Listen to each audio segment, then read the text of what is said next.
یوسف علیہ السلام چونکہ حضرت یعقوب علیہ السلام کے بیٹے تھے اور ظاہر ہے کہ ان کی لیگیسی کو آگے کسی نے تو لے کے چلنا تھا. یوسف علیہ السلام کے 11 بھائی تھے، ان میں سے ایک بنیامین تھے جو ایسے بھائی تھے کہ ماں اور باپ دونوں کامن تھے، اور باقی جو 10 بھائی تھے وہ دوسری والدہ سے تھے ان کے، وہ خالہ بھی لگتی تھی ان کی یوسف علیہ السلام کی، اور ظاہر ہے کہ ماں بھی تھی کیونکہ ان کے والد نے ان سے نکاح کیا ہوا تھا. 10 بیٹے اس ماں سے تھے، 2 یہ تھے، اور آپس میں ان کا ایک حسد والا معاملہ ہو گیا شیطان کی وجہ سے. ظاہر ہے کہ اب باپ کی لیگیسی کو کس نے آگے لے کے چلنا ہے، وہ ظاہر ہے وہ تو باپ نے تو ڈیسائیڈ ہی نہیں کرنا، وہ تو اللہ نے ڈیسائیڈ کرنا ہے. اب یوسف علیہ السلام کو اللہ تعالیٰ نے ایک خواب دکھایا، اور خواب انبیاء کے حق میں وحی الہی ہوتا ہے. بخاری مسلم میں حدیث ہے کہ خواب نبوت کا 46واں حصہ ہے. حضرت ابراہیم علیہ السلام کو بھی خواب میں ہی دکھایا گیا تھا. سورہ صافات میں آتا ہے کہ میں اپنے بیٹے کی قربانی کر رہا ہوں، اسی لیے انہوں نے اسے ایگزیکیوٹ کرنے کی کوشش کی اور اللہ تعالیٰ نے فدیہ بھیج دیا. لیکن ایگزیکیوٹ اتنی بڑی ایکٹیویٹی کو کرنا کہ بیٹا قربان کرنا، اسی لیے تھا کہ وہ وحی الہی تھا. یوسف علیہ السلام کو اللہ تعالیٰ نے چھوٹی عمر کے اندر ہی 10-12 سال کی عمر میں ہی یہ خواب دکھایا کہ 11 ستارے اور سورج اور چاند انہیں سجدہ کر رہے ہیں. اس خواب کا ذکر انہوں نے اپنے والد سے کیا. ظاہر ہے اس زمانے میں تو والد ہی ڈائریکٹ ٹریننگ کیا کرتے تھے اپنی اولاد کی، اور ایک بڑی فرینکنس ہوتی تھی. اور پھر نبی کی اولاد حضرت یعقوب علیہ السلام کو پتہ چل گیا کہ میری اس نبوت کا وارث اب یہ ہونے والا ہے، یعنی 12 بچوں میں سے اس کے سر کے اوپر یہ تاج نبوت سجنا ہے. تو ظاہر ہے باقیوں نے تو حسد کرنا ہے، حسد تو آ ہی جاتا ہے. آدم علیہ السلام کے بیٹوں میں آیا تھا، تو یہ اولاد آدم والا ہی معاملہ ہے. بہرحال وہ حسد آیا. حضرت یعقوب علیہ السلام نے یوسف علیہ السلام سے کہا تھا کہ اس خواب کا ذکر تم نے اپنے بھائیوں سے نہیں کرنا، ورنہ وہ تمہارے خلاف کوئی نہ کوئی چال چلیں گے. لیکن بہرحال یہ خواب والی بات کسی طریقے سے لیک ہو گئی. یوسف علیہ السلام نے تو نہیں کی، لیکن شاید آپ کی بیوی نے سنی اور انہوں نے باقی بیٹوں تک بات پہنچا دی. بہرحال کچھ ہوا ایسا معاملہ، اور ان کو اس اعتبار سے بھی اشارے مل گئے کہ یوسف علیہ السلام کے ساتھ زیادہ برتاؤ ایکسٹرا آرڈنری کرتے تھے یعقوب علیہ السلام، کیونکہ انہیں پتا تھا کہ یہ اللہ کے پیغمبر ہیں اور انہوں نے اس توحید کی دعوت کو میرے بعد آگے لے کر چلنا ہے. حضرت یعقوب علیہ السلام کے جو باقی بیٹے تھے 10، 11واں تو خیر وہ چھوٹا تھا، وہ ان کا چھوٹا بھائی تھا، اس کے ساتھ تو مسئلہ کوئی نہیں تھا. وہ 10 بیٹوں نے اپنے باپ سے کہا کہ ہم دیکھتے ہیں کہ آپ بڑے پوزیسو ہیں یوسف کے معاملے میں، اسے آپ ہمارے ساتھ بھیجیں، یہ بھی ہمارے ساتھ کھیلا کودا کرے. جب ہم اپنے جانوروں کو چرانے کے لیے لے جاتے ہیں تو اس کو بھی ساتھ لے جائیں گے، تھوڑی اس کی بھی آؤٹنگ ہو جائے گی. تو حضرت یعقوب علیہ السلام کو یہ بات کلک کر گئی کہ یہ کچھ کرنا چاہتے ہیں. ان کو تو اندازہ ہی نہیں تھا کہ اتنی بڑی آزمائش ان کا انتظار کر رہی ہے. یار 40 سال کی جدائی آپ امیجن کریں، اور قرآن میں آیا کہ وہ نابینا ہو گئے تھے رو رو کے، اس تکلیف سے وہ گزرے. تو انہوں نے کہا کہ مجھے خطرہ ہے کہ تم یوسف کو صحیح طریقے سے دیکھ بھال اس کی نہیں کرو گے، کیئر لیس ہو جاؤ گے، چھوٹا بچہ ہے، کوئی بھیڑیا اس پہ حملہ آور نہ ہو جائے. انہوں نے کہا ہمارے ہوتے ہوئے 10 بھائی جس کے ہوں تو پھر تو ہم پھر نام کے ہی جوان ہوئے. بہرحال وہ تقدیر میں لکھا تھا، ایسا تو ہونا تھا. یوسف علیہ السلام نے وہاں پہنچنا ہی تھا جہاں اللہ تعالیٰ نے انہیں اتنا بڑا منصب عطا کرنا تھا. وہی ہوا. تنگ آ کے یعقوب علیہ السلام نے اجازت دے دی، وہ لے گئے یوسف علیہ السلام کو اور پلان یہ بنایا کہ اسے قتل کریں گے. لیکن ایک بھائی تھا جو آڑے آ گیا، اس نے کہا قتل نہ کرو،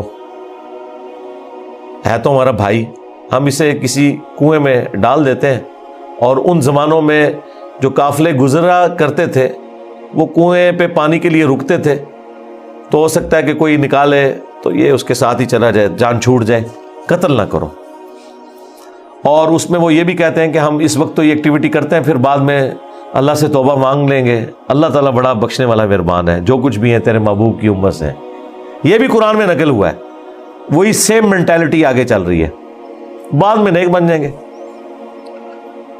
اور انہوں نے ڈرامہ بازی یہ کی کہ یوسف علیہ السلام کے کرتے کے اوپر کسی بھیڑیے کا خون مال لیا اور کہا کہ ہم تو اسے سامان کے پاس چھوڑ کے گئے تھے، پیچھے سے بھیڑیا آیا اور یوسف کو کھا گیا، اور یہ اس کی قمیض ہے۔ عشاء کے وقت روتے ہوئے آئے، رات کے وقت قرآن کے الفاظ ہیں۔ حضرت یعقوب علیہ السلام کو سمجھ آ گئی کہ یہ میری آزمائش شروع ہو گئی ہے، کیونکہ توحید ایک ننگی تلوار ہے۔ انہیں سمجھ آ گئی تھی کہ میں نے اپنے بیٹے سے جو اتنی شدید محبت رکھی ہے نا، اللہ تعالیٰ مخلوق کی محبت کو برداشت نہیں کرتا، ایٹ لیسٹ ایک پیغمبر کے دل میں اس ایکسٹریم لیول کے اوپر جا کر۔ تو میری آزمائش شروع ہو گئی اب۔ تو انہوں نے کوئی بحث نہیں کی، انہوں نے کہا میں صبر کروں گا جو کچھ ہوا۔ ان کو پتا تھا کہ یہ اب اللہ کا فیصلہ ہے، کرنے سے کچھ نہیں ہونا۔ جو کوئی تھوڑی بہت کوشش کی وہ کی، انہیں اینڈ پہ ان کا میں اب صبر ہی کروں گا، جو اللہ اس کے لیے فیصلہ کرے۔ وہی ہوا۔ ایک قافلہ وہاں سے گزر رہا تھا، انہوں نے پانی کے لیے ڈول ڈالا، اور یوسف علیہ السلام کو اللہ تعالیٰ نے قرآن میں آیا کہ یوسف کو ہم نے تسلی دی کہ ایک دن آئے گا کہ تم اپنے بھائیوں کو بتا دو گے جو انہوں نے یہ غلطی کی تھی، ہم تمہیں سرخرو کریں گے، بہرحال ابھی تو تمہارے لیے طے ہو گیا۔ اور ظاہر جبرائیل علیہ السلام آنا شروع ہو گئے چھوٹی عمر میں ان کے پاس، ان کی تسلی کے لیے، اسی لیے ڈھارس بندی۔ انہوں نے پانی کے لیے ڈول ڈالا، یوسف علیہ السلام نے وہ پکڑا اور باہر نکل آئے، اور بھائی جو ہیں چھپ کے یہ منظر دیکھ رہے تھے۔ انہوں نے کہا یہ نہ ہو یہ پھر واپس آ جائے۔ انہوں نے چند ٹکوں کے عوض، چند دراہم کے عوض بیچ دیا، کہا یہ ہمارا غلام تھا، تو بھاگ کے آئے، یہ ہمارا غلام ہے، اور جان چھڑائی اس طریقے سے۔ یوسف علیہ السلام بھی چپ کر کے چلے گئے، انہیں پتا تھا کہ میرے لیے فیصلہ ہو چکا ہے۔ اور کس تکلیف سے وہ مصر تک پہنچے، اور وہاں پہ غلاموں کا بازار لگتا تھا، وہاں بیچنے کے لیے عبرانی غلام، اور پڑھنا لکھنا بھی جانتے تھے، ذہین بہت تھے۔ تو عزیز مصر وہاں سے گزر رہا تھا، یعنی آپ سمجھ لیں بادشاہ کے بعد جو سیکنڈ پوسٹ ہوتی ہے۔ اس نے دیکھا کہ یہ تو شکل ہی غلاموں والی نہیں ہے، یہ کوئی ایکسٹرا آرڈنری بندہ ہے۔ اس نے خرید لیا اور لا کے اپنی بیوی سے کہا کہ یہ میں خرید کے لایا ہوں، اولاد تو ہماری کوئی نہیں، ہو سکتا ہے ہم اسے ہی اپنا بچہ بنا لیں۔ اور یوں یوسف علیہ السلام کہاں دور دراز کے شام کے علاقے جو سویلائزڈ بھی نہیں تھا، بھیڑ بکریاں چرانے والے بدو لوگوں میں سے اٹھ کے اس وقت کی سب سے سویلائزڈ حکومت مصر کی، فرعونوں کی حکومت، آج تک آپ یہ اہرام مصر گیزا کے جو ہے پیرامڈز یہ دیکھ رہے ہیں، یہ ان لوگوں نے تعمیر کیے ہوئے ہیں۔ وہاں پہنچ کے، اور قرآن کے الفاظ ہیں کہ ہم نے یوں اس کے لیے معاملہ آسان کر دیا کہ وہ عزیز مصر کی تربیت میں رہے اور علم حاصل کرے۔ ظاہر ہے کہ وہ کتنی بڑی بڑی میٹنگز ہوتی ہوں گی، جس میں میٹنگ کا ارینجمنٹ کرنا، کھانے پینے کا ارینجمنٹ کرنا، اور ایک خادم کی حیثیت سے باتیں بھی سنتے ہوں گے۔ یوں اللہ تعالیٰ نے ان کی لرننگ کروائی، اور یوں وہ جوانی کی عمر کو پہنچ گئے۔ اب عزیز مصر کی جو بیوی تھی، ظاہر ہے کہ وہ ادھر کا جو ماحول تھا ایک بے حیائی کا، اس کا وہ شکار تھی۔ وہ صرف وہ نہیں تھی، باقی عورتیں بھی تھیں۔ اس کی قسمت مری ہوئی تھی اس اعتبار سے کہ آزمائش سب سے پہلے اس پہ پڑی۔ یوسف علیہ السلام کو اللہ تعالیٰ نے حسن دیا ہوا تھا، تو وہ ان پہ فریفتہ ہو گئی، اور اس نے کوشش کی کہ انہیں برائی پر آمادہ کرے۔ دروازے بند کر دیے، قرآن کے الفاظ ہیں، برائی کی طرف بلایا۔ پہلے بلایا تو کسی اور کام سے تھا، اور اللہ تعالیٰ نے قرآن میں کہا کہ اس عورت نے یوسف کا قصد کیا، یوسف بھی قصد کر لیتا اگر اپنے رب کی نشانی نہ دیکھ لیتا، برہان۔ اور وہ نشانی قرآن میں نقل نہیں ہوئی، اسرائیلی روایتوں میں ملتا ہے کہ ان کو ان کے والد یعقوب علیہ السلام کی شبیہ دکھائی گئی، جو کہ یوں انگلی سے اشارہ کر رہے تھے کہ بیٹا یہ کام نہیں کرنا، اس طرف نہیں آنا، تو وہ بچ کے، ظاہر ہے اللہ نے فرمایا کہ یہ ہمارے مخلص بندے تھے، یعنی مخلص چنے ہوئے، ایک لفظ ہے مخلص جو اخلاص شو کرتا ہے، ہم مخلص ہونے کی کوشش کرتے ہیں، لیکن مخلص پیغمبر ہوتے ہیں جنہیں اللہ اپنے لیے خالص کر لیتا ہے۔ اللہ نے کہا ہم نے بچایا، یعنی انبیاء بھی جو بچتے ہیں نا برائیوں سے، وہ اللہ کی مدد کی وجہ سے۔ بہرحال اس تکلیف سے وہ گزرے، خبر لیک ہو گئی، کیونکہ جب اس نے قصد کیا تو یوسف علیہ السلام بھاگے، اللہ تعالیٰ نے معجزانہ طور پر وہ دروازے کھول دیے، اور یہ سین جس طریقے سے انہوں نے فلمایا ہے پہنچا دیا جی انہوں نے اس جگہ پہ، اس فلم کے اندر ایران والوں نے۔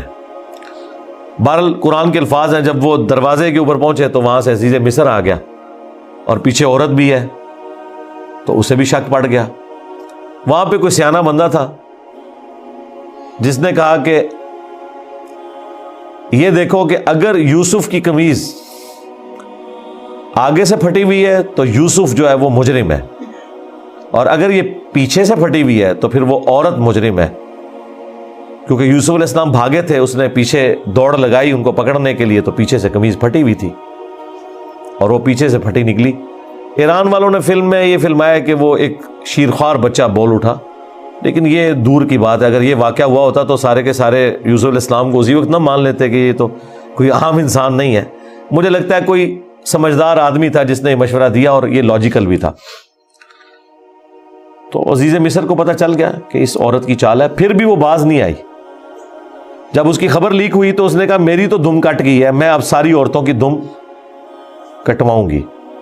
اس نے وہ جتنی بڑے اشرافیہ وہاں مصر کا تھا ان ساری عورتوں کو دعوت پہ بلایا، اور سب کے ہاتھ میں ایک ایک چھری دے دی، قرآن کے الفاظ ہیں، اور ایک ایک سیب دیا، اور یوسف علیہ السلام کو کہا کہ ان عورتوں کے سامنے آؤ۔ تو قرآن کے الفاظ ہیں کہ جب یوسف علیہ السلام ان کے سامنے آئے تو عورتوں نے بے خیالی میں وہ کاٹتے ہوئے سیب کو اپنی انگلیاں بھی کاٹ لی۔ کاٹنے سے مراد یہ نہیں کہ وہ کٹ کے علیحدہ ہوگی، مراد یہ کہ اس پہ تھوڑا بہت زخم آیا، یہ اتنا نہیں ہے کہ وہ انگلیاں ٹوٹ ٹوٹ کے کوئی علیحدہ ہو گئی تھی، یا کوئی ساری عورتوں نے یہ سب کچھ کر لیا۔ ڈاکٹر سرار صاحب نے اس کی اچھی توجیہ بیان کی ہے کہ ہو سکتا ہے کہ کسی عورت کی انگلی زخمی ہو، اور یوسف علیہ السلام جو کہ غلام تھے وہ اس کی طرف متوجہ ہوں کہ میں اس کو پٹی کر دوں یا اس کے لیے کچھ ارینجمنٹ کروں، تو باقی عورتوں نے یوسف علیہ السلام کو اپنی طرف اٹریکٹ کرنے کے لیے جان بوجھ کے خود ہی اپنی انگلی کاٹی ہو کے تاکہ وہ متوجہ ہوں۔ کوئی بہرحال اس طرح کا سلسلہ ہوا ایک ایکسٹرا آرڈنری، اور جب یہ حالت ہوئی تو اس نے پھر کہا کہ ہاں یہ تھا جس کے لیے تم مجھے بات کر رہی تھی، تم لوگ بھی تو اس میں گرفتار ہو گئے۔ اور پھر اس کی ڈٹائی ہے، اس نے کہا کہ میں اسے برائی کی طرف بلا رہی ہوں، اگر اس نے یہ میری بات نہ مانی تو میں اسے جیل میں ڈلوا دوں گی۔ تو یوسف علیہ السلام نے دعا کی کہ یا اللہ مجھے جیل قبول ہے اس برائی کے عوض کہ میں تیرا مجرم بنوں۔ دیکھیں کوئی گناہ بھی نہیں کیا، برائی سے بچے ہیں، ہم ہوں تو ہم کہ ہمیں انعام ملے، وہ کہہ رہے ہیں مجھے انعام میں جیل مل جائے کہ میں ان کے شر سے بچ جاؤں۔ بہرحال پھر وہ بہانہ کر کے ان عورتوں نے جھوٹے الزامات لگا کے یوسف علیہ السلام کو جیل میں ڈلوا دیا۔ یوسف علیہ السلام بھی راضی تھے، ٹھیک ہے چلے گئے۔ آلموسٹ 9 سے 10 سال تک وہ جیل میں رہے، اور وہ جیل کا جو انہوں نے سین فلمایا ہے وہ بندہ دیکھ نہیں سکتا، جو وہاں پہ کس پرسی کی حالت تھی بال انہوں نے گزاری، لیکن آپ کے اخلاق سے متاثر ہو کے دعوت توحید بھی وہاں پہ پہنچی۔ اور اسی دوران 2 ایسے قیدی تھے کہ ان دونوں نے الگ الگ خواب دیکھے، اور انہوں نے یوسف علیہ السلام سے کہا کہ آپ اچھے بھلے معلوم ہوتے ہیں، اگر آپ تعبیر بتا سکتے ہیں۔ انہوں نے کہا میں اس کی تعبیر جو بتاؤں گا وہ تعویل ہوگی، پھر وہ مقدر ہو جائے گی۔ اور وہ خواب انہوں نے اپنا بیان کیا۔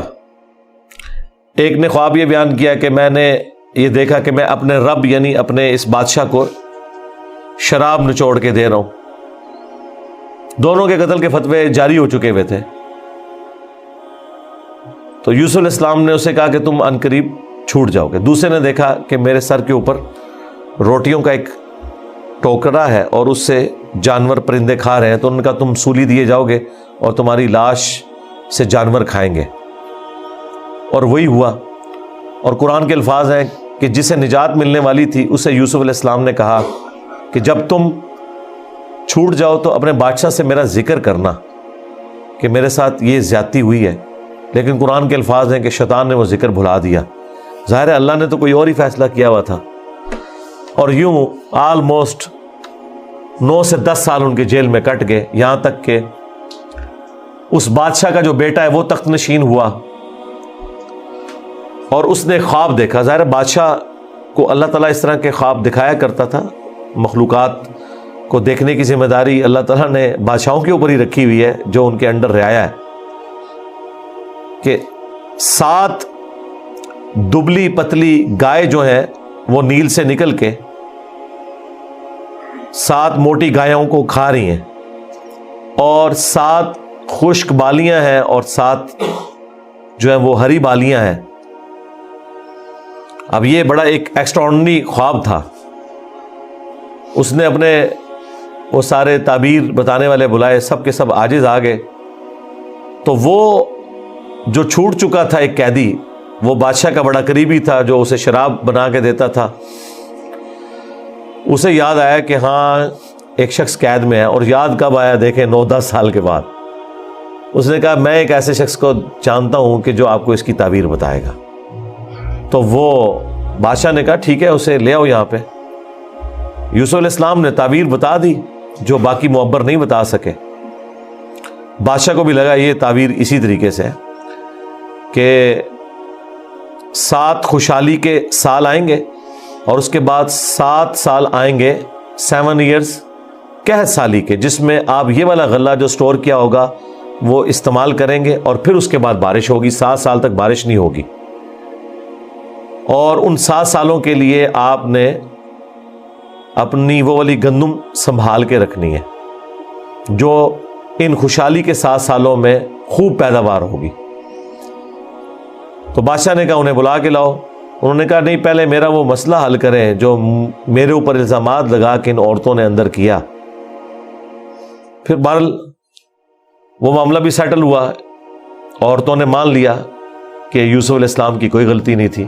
پھر یوسف علیہ السلام عزت کے ساتھ لائے گئے بادشاہ کے پاس، اور انہوں نے خود کہا کہ مجھے وزیر خوراک بنا دے، میں امین بھی ہوں اور ان معاملات کو ہینڈل بھی کر سکتا ہوں۔ پھر انہوں نے جس طریقے سے ان معاملات کو ہینڈل کیا اور کہا کہ آپ نے گندم کے دانوں کو بالیوں سے باہر نہیں نکالنا، یہ سٹوریج کا طریقہ بھی یوسف علیہ السلام کو اللہ تعالیٰ نے سکھایا۔ یوں گندم خراب نہیں ہوتی، سال ہر سال آپ استعمال کر سکتے ہیں۔ آج بھی گندم اسی طریقے سے سٹور ہوتی ہے۔ اب وہ قحط سالی صرف مصر تک نہیں تھی، شام تک بھی پھیل چکی تھی، اور وہی بھائی بالآخر گندم کی تلاش میں مصر آئے۔ انہیں تو پتہ ہی نہیں تھا کہ ان کا بھائی یہاں کا بے تاج بادشاہ بن چکا ہے۔ یوسف علیہ السلام نے انہیں پہچان لیا۔ ان تو سوچے نہیں تھا کہ یہ سب کچھ ہوا، کوئی اس وقت انٹرنیٹ کوئی اس طرح کی تو چیز ہے ہی نہیں تھی۔ تو یوسف علیہ السلام نے انہیں غلہ دیا اونٹ بھر کے، اور جاتے ہوئے خادمین کو کہا کہ ان کی جمع پونجی بھی آپ نے ان کے اسی سامان کے اندر رکھ دینی ہے تاکہ یہ متاثر ہوں اور اگلی دفعہ پھر آئیں۔ اور پھر ان سے انٹرویو کیا تو انہوں نے کہا ہمارے تو اس طرح بھائی ہیں، ایک بھائی ہے وہ ہمارے والد صاحب تو اس کو اپنے سے جدا نہیں ہونے دیتے، اس کے اندر وہ اپنے اس بیٹے کو تلاش کرتے ہیں جسے بھیڑیا کھا گیا تھا، اور وہ بیٹا سامنے تھا۔ یوسف علیہ السلام کے بارے میں اللہ تعالیٰ فرماتا ہے کہ یوسف علیہ السلام یہ باتیں سن رہے تھے اور دل ہی دل میں کہہ رہے تھے کہ تم ظالم ہو، لیکن اللہ کی طرف سے اجازت نہیں تھی۔ ان کا اچھا پھر تم دیکھ رہے ہو اس بھائی کا بھی سامان میں تمہیں دیتا ہوں، اگلی بار اس بھائی کو ساتھ لے کے آؤ گے ورنہ میں تمہیں سامان نہیں دوں گا۔ ظاہر ہے کسی بہانے سے تو بلانا تھا نا۔ اور واپس جب پہنچے انہوں نے دیکھا یہ تو اتنا فیاض بادشاہ ہے، اس نے تو ہماری وہ جمع پونجی جو بھی تھا، کوئی کاٹن لے کے گئے تھے یا اس وقت تو بارٹر سسٹم ہوتا تھا نا، وہ واپس کر دی ہے۔ تو اپنے والد سے کہا کہ آپ اپنا وہ بیٹا بھی بھیجیں، وہ تو بڑا اچھا بادشاہ ہے۔ تو ان کا نا ایک دفعہ تم اسی کے بھائی کو لے گئے تھے وہ واپس نہیں آیا، اس کو تو میں اب الگ نہیں کروں گا۔ ان کا ابا جی پھر بھوکے ہی مریں گے۔ آپ کون سے شیخ عبد القادر جیلانی ہیں کہ آپ نگاہ مار کے یہ کچھ کر لیں گے؟ ہاں تو اور کیا، گندم کے لیے انبیاء، ان کی اولادیں. اور یہ تو ہمیں سکھاتے ہیں کہ جی بڑے سے بڑا غوث قطب ابدال کسی صحابی کے پاؤں کی خاک بلکہ گھوڑے کے قدموں کی خاک نہیں ہے. تو قرآن میں تو کچھ اور ہی مل رہا ہے. اب بڑی فاقے آ رہے ہیں کہ کیا کریں. ان کا ٹھیک ہے، بس دوسرا بھی اب دیتا ہوں. اور پھر اس میں انہوں نے ایک جملہ بولا کہ قریب ہے کہ اللہ تعالیٰ مجھے میرا یوسف بھی واپس کر دے. انہیں پتا چل گیا کہ ابھی بھی میری آزمائش باقی ہے. میں نے یوسف کو بنیامین میں تلاش کرنا شروع کر دیا تھا، ابھی بھی وہ والی کامل توحید جو اللہ کو ریکوائرڈ ہے نا، جو پیغمبر سے ریکوائرڈ ہے، ایکسٹرا آرڈنری، والذین آمنوا اشد حبا للہ، اس کا بھی اعلیٰ ترین درجہ. تو انہوں نے کہا بہرحال مجھ سے پکا عہد کرو کہ اس بھائی کو واپس لے کے آؤ گے یہاں تک کہ سارے قتل ہو جاؤ، پھر تو معافی ہے، ادروائز تم لوگ زندہ واپس آئے اور اس کو نہ لائے میں تمہیں معاف نہیں کروں گا. ان کا جی ابا جی عہد کرتے ہیں جی، بے فکر ہو جائیں آپ، ایسے ہی ہوگا. لے گئے. اب وہاں تو یوسف علیہ السلام نے پلان کیا تھا. جاتے ہی انہوں نے بنیامین کو تو اپنے پاس بلا کے کہا کہ میں تیرا وہ گم شدہ بھائی یوسف ہوں، بلکہ ان کی نظر میں تو وہ سمجھ لیں فوت ہی ہو چکے تھے. اور کہا کہ اپنے بھائیوں کو نہیں بتانا تم نے، میں ایک طریقے سے تمہیں یہاں روکوں گا کیونکہ بادشاہ کے قانون میں تمہیں روک نہیں سکتا. تو اس کے لیے قرآن میں الفاظ ہیں کذالک کدنا لی یوسف، ہم نے یوسف کو یہ تدبیر سکھائی تھی، یہ ایک ہیلا سکھایا کہ وہ بادشاہ کا ایک قیمتی پیالہ تھا جو بنیامین کے سامان میں انہوں نے واپسی پہ رکھوا دیا، اور جب وہ واپس جانے لگے تو پیچھے سے آواز لگائی گئی قافلے والوں تم چور ہو. اور یوسف علیہ السلام کو پتا تھا کہ بنی اسرائیل میں چوری کی سزا یہ ہے کہ وہ شخص پھر غلام بن جاتا ہے جس کی اس نے چوری کی ہوتی ہے. ان کا بتاؤ اگر کوئی چور نکلا، ان کا جی جس کے سامان میں نکلا وہ آپ رکھیں اس بندے کو. تو انہوں نے مختلف جگہ سے شروع کیا، بنیامین سے سٹارٹ نہیں کیا ورنہ تو پلان ڈسکلوز ہو جاتا. الٹیمیٹلی بنیامین کے سامان میں سے نکلا. تو انہوں نے کہا ہاں اس کا بھائی بھی اسی طرح چور تھا، اندازہ کریں ہر جگہ وہ ٹھونگ مارتے سن نال نال. تو اچھا یہ پھر ایران والوں نے اس فلم میں کھولا ہے کہ وہ کس چوری کی طرف اشارہ کر رہے تھے. وہ یوسف علیہ السلام سے ان کی پھوپھی بڑی محبت کرتی تھی، وہ لے گئی تھی اور وہ ان کو اپنے پاس رکھنا چاہتی تھی. تو انہوں نے کہا کہ میرا فلاں قیمتی کپڑا جو ہے وہ چوری ہو گیا، حالانکہ وہ چوری نہیں ہوا تھا. اور وہ یوسف علیہ السلام کے سامان سے انہوں نے ریٹریو کیا، اور اس کے بدلے میں یعقوب علیہ السلام کو کچھ عرصہ اپنے اس بیٹے کو اپنی بہن کے پاس چھوڑنا پڑا. تو یہ ان کو کلک کر گیا آئیڈیا، یہی والا آئیڈیا انہوں نے اپنے بھائیوں کے اوپر بھی اپلائی کیا. اور ان کے بھائیوں کا بھی اشارہ اسی طرف تھا کہ اس نے تو بچپن میں اس کا بڑا بھائی بھی چور تھا، حالانکہ اس نے چوری نہیں کی ہوئی تھی، نہ ادھر چوری والا معاملہ تھا. بہرحال ان میں سے ایک بھائی نے کہا بھائی میں تو اب واپس نہیں جاؤں گا، میں تو ابے سے عہد کر کے آیا ہوں کہ بھائی میں تو اپنے بھائی کی یاد میں ادھر ہی رہوں گا جب تک کہ کوئی معاملہ نہ ہو. تم لوگ جاؤ نا ذرا اور جا کے ابا جی کو ساری صورتحال بتاؤ اور بتاؤ کہ تمہارا یہ بیٹا چور نکلا ہے اور ہم لاکھ قسمیں کھائیں آپ نے ماننا نہیں ہے. تو وہ چلے گئے واپس. پھر حضرت یعقوب علیہ السلام نے ایک خط روانہ کیا، ریکویسٹ بھیجی عزیز مصر کو. انہیں تو نہیں پتا تھا کہ ان کا بیٹا ہی ہے، اور وہ بڑے دردناک انداز میں انہوں نے اس فلم میں فلمایا ہے. الٹیمیٹلی جب وہ اگلی دفعہ واپس آئے انہوں نے کہا ہمارے ابا جی تو پہلے ہی نابینا ہو چکے ہیں، اب یہ دو جدائیاں کیسے برداشت کریں گے، آپ رحم کریں، ہم پہ ترس کھائیں. پھر یوسف علیہ السلام نے کہا کہ تمہیں یہ ساری باتیں اس وقت نہیں یاد آئیں، تمہیں یاد نہیں تم نے اپنے بھائی کے ساتھ کیا کیا تھا. تو وہ جب سٹوری انہوں نے بیان کرنی شروع کی تو انہیں پتہ چل گیا کہ یہ وہی یوسف ہے. انہوں نے پوچھا آپ یوسف ہیں؟ ان کا ہاں، دیکھو اللہ نے مجھے کیا کچھ عطا کیا ہے. اور انہوں نے کہا کہ ہمیں معاف کر دیں. انہوں نے کہا لا تثریب علیکم اليوم، آج کوئی گرفت نہیں ہے، شیطان نے یہ ہمارے درمیان جدائی ڈالی تھی. کیونکہ اتنے بڑے منصب تک پہنچنے کے لیے تکلیف بھی تو کاٹنی پڑتی ہے نا. حسین بننا کوئی سوکھا تو نہیں ہے، جنتی نوجوانوں کا سردار بننا ہے تو پھر قربانی تو دینی پڑے گی. اور انبیاء کو یہ پتہ ہوتا ہے کہ قربانی سے گزر کے ہی آپ مقام حاصل کرتے ہیں. انہوں نے کہا کہ یہ میری قمیص لے جاؤ، اللہ تعالیٰ نے وحی کے ذریعے مجھے بتائی ہے یہ بات، جا کے میرے والد کی آنکھوں پہ ملو، اللہ تعالیٰ ان کی بینائی کو واپس کرے گا. اور یوں وہاں سے ایک قاصد نکلا، وہ کرتا لے کے، یوسف علیہ السلام کا قرآن کے الفاظ ہیں، حضرت یعقوب علیہ السلام کہتے ہیں کہ اگر تم مجھے مفند نہ سمجھو، وہی المحند اور المفند قرآن میں الفاظ ہیں یہ، یعنی یہ نہ سمجھو کہ میرا دماغ سٹھیا گیا ہے، تو مجھے تو یوسف کی خوشبو آ رہی ہے۔ اچھا، یوسف کی خوشبو اس وقت نہیں آئی جب وہ بک کے جا رہے تھے، کیونکہ اللہ تعالیٰ نے پردہ ڈالا تھا، ادھر اللہ نے یوسف کی خوشبو، بہرحال وہی بشارت لے کے آیا، آنکھوں کو لگائی، بینائی واپس آ گئی، اور ساتھ خط آیا کہ اب آپ واپس آئیں، یہاں پہ میرے پاس آ جائیں اور بنی اسرائیل کو شفٹ کریں۔ وہ سارے ود فیملی وہاں شفٹ ہوئے۔ وہاں یوسف علیہ السلام آل نال تھے، انہوں نے ایک قطعہ زمین ان کو دیا، اور یوں بنی اسرائیل وہاں پہ آباد ہو گئے، اور پھر حکومتی لیول پہ رہے، یہاں تک کہ وہاں پہ ایک نیشنل موومنٹ غالب آئی اور ان کو غلام بنا لیا گیا، جو کسی زمانے میں بادشاہت انجوائے کر رہے تھے۔ اور پھر ان غلاموں میں اللہ تعالیٰ نے حضرت موسیٰ علیہ السلام کو مبعوث کیا اور فرعونیوں سے نجات دلوائی، ایک منجی اور ہادی بنا کے۔ اور پھر وہ جاتے ہوئے المستدل الحاکم میں آتا ہے، یوسف علیہ السلام نے وصیت کی تھی کہ جب کبھی بنی اسرائیل یہاں سے شفٹ ہو تو میری لاش بھی لے جانی ہے۔ پھر وہ لاش بھی لے گئے، اس پہ میری تفصیلی ویڈیو ریکارڈ ہے، آپ یوٹیوب پہ دیکھ سکتے ہیں۔ یہ پورے کا پورا ایک معاملہ تھا، اور پھر وہ آخر میں وہی ہوا کہ سجدہ تعظیمی کیا یوسف علیہ السلام کو ان کے بھائیوں نے اور ماں باپ نے۔ ان زمانوں میں سجدہ تعظیمی جائز تھا، جس طرح کہ آدم علیہ السلام کو فرشتوں نے کیا، اور اس امت میں حرام ہو گیا۔ ابو داؤد میں اور ترمذی میں حدیث ہے کہ اگر میں سجدہ تعظیمی جائز سمجھتا تو بیویوں سے کہتا کہ اپنے خامدوں کو کریں اس حق کے سبب۔ ابو داؤد میں تو الفاظ ہے، ایک صحابی نے حضور کو سجدہ کیا، آپ نے فرمایا سر اٹھا کیا کر رہا ہے؟ جب میں فوت ہو جاؤں گا تم میری قبر سے گزرو گے تو کیا مجھے سجدہ کرو گے؟ انہوں نے کہا نہیں یا رسول اللہ۔ فرمایا مجھے کیوں سجدہ کر رہے ہو؟ اگر میں سجدہ جائز سمجھتا تو بیویوں سے کہتا کہ اپنے خامدوں کو کریں۔ اور یہ سجدہ تعظیمی، سجدہ عبادت ہمیشہ سے اللہ کے لیے رہا ہے۔ جبرائیل علیہ السلام نے حضرت آدم کو سجدہ عبادت نہیں کیا، سجدہ تعظیمی تھا۔ ان زمانوں میں ٹو باؤ ڈاؤن بھی ہوتا تھا، جھکا بھی جاتا تھا۔ ہمارے نبی علیہ السلام پر اللہ تعالیٰ نے جو ختم نبوت فرمائی تو توحید بھی ایسی کامل کی ہے کہ اب یہ سب کے سب معاملات ختم، ختم نبوت کی برکت سے کشف، الہام، یہ سب کچھ ختم غیر نبی کے اوپر، سوائے بخاری مسلم میں آیا مبشرات، وہ بھی خواب،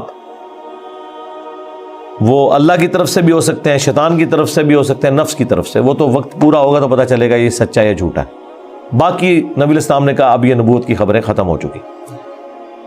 اگلے زمانوں میں یہ ہوتا تھا، اللہ تعالیٰ غیبی خبریں دیا کرتا تھا غیر انبیاء کو بھی، اور اگلے زمانوں میں یہ بھی تھا کہ سجدہ تعظیمی ہوتا تھا۔ اللہ تعالیٰ نے توحید بھی اس امت میں کامل کی کہ سجدہ تعظیمی بھی حرام کر دیا، اور اب کسی کے لیے سجدہ نہیں ہے۔ بل وہ سجدہ کیا تو حضرت یوسف علیہ السلام نے کہا ابا جان یہ دیکھ لیں، یہ تعبیر ہے میرے اس خواب کی جو میں نے وہ بچپن میں دیکھا تھا۔ سرکار وہ خواب بڑا دیکھا ہے، وہ تعبیر ہوندے اس کا مزہ لوٹنے کے لیے 40 سال کی مشقت، جدائی، وہ بڑی تکلیف دہ چیز ہے۔ وہ جو آخری سین انہوں نے فلمائے ہیں نا، یعقوب علیہ السلام اور یوسف علیہ السلام کی جو ملاقات والا سین ہے، وہ بندہ دیکھ نہیں سکتا۔ اس زمانے میں انہوں نے پہنچا دیا جی، جو ایران والوں نے وہ ڈرامہ سیریل بنائی ہے 45 اقساط کے اندر۔ بہرحال الٹیمیٹلی اللہ تعالیٰ نے اس سے نبی علیہ السلام کو بھی بتایا کہ اگر آپ اس تکلیف سے گزر رہے ہیں نا تو یوسف علیہ السلام نے بھی تکلیف کاٹی۔ ہمارے نبی کی تکلیف پھر اس لیول پہ نہیں گئی، اللہ تعالیٰ نے 8 سال کے اندر ہی فتح مکہ کروا دیا۔ لیکن بہرحال انبیاء کو کیسی کیسی تکلیف اٹھانی پڑتی ہیں، یہ واقعات سننے میں بڑے انٹرسٹنگ تو فیل ہو رہے ہیں، لیکن جب آپ وہ فلم دیکھیں گے نا تو آپ کو اندازہ ہوگا کہ جس پہ یہ گزر رہی تھی اس کے لیے کتنی تکلیف دہ چیز تھی، ایک ایک لمحے پہ تکلیف جوڑی ہوئی تھی، اس کو ہم امیجن بھی نہیں کر سکتے۔